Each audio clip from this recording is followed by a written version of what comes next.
So ఇక్కడ దేవుడు మనతో ఈరోజు మాట్లాడబోక వాక్యం ఏంటిదనంటే, యూదా రాసిన పత్రిక 1 అధ్యాయం ఉంటుంది. అందులో 23వ వచనం చదువుతున్నా చూడండి.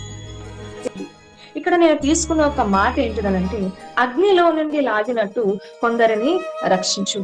ఈరోజు దేవుడు మనకిస్తున్న ఒక పిలుపు ఏంటిదనంటే, అగ్నిలో నుండి లాగినట్లు కొందరిని రక్షించే ఒక పని దేవుడు మనకి అప్పచెప్పాడు. ప్రతి క్రైస్తవుడికి కూడా దేవుడు అప్పగించిన 3 పనులు ఏంటిది అనంటే, మొట్టమొదటి పని సర్వలోకమునకు వెళ్లి సువార్తను ప్రకటించిందని ఏ రీతిగా అయితే శిష్యులతో చెప్పాడో అదే మాట మనతో కూడా అంటా ఉన్నాడు. We should share the gospel to every one in the midst of every one. ప్రతి ఒక్కరికి కూడా మనం ఏం చేయాలనంటే, క్రీస్తును పరిచయము చేయాలి, క్రీస్తు కూర్చిన సువార్తను మనము ప్రకటించాలి. రెండవది, ప్రతి మనిషి నిమిత్తము ఏంటిదండి, ప్రతి మనిషి నిమిత్తము మనము ప్రార్థన విజ్ఞాపనములను యాచనలను చేస్తే అలాగ చేసిన వారముగా ఉంటే అది దేవునికి అనుకూలమైనది అని తిమోతేయులకు రాసిన పత్రికలో ఒక మాట ఉంటది.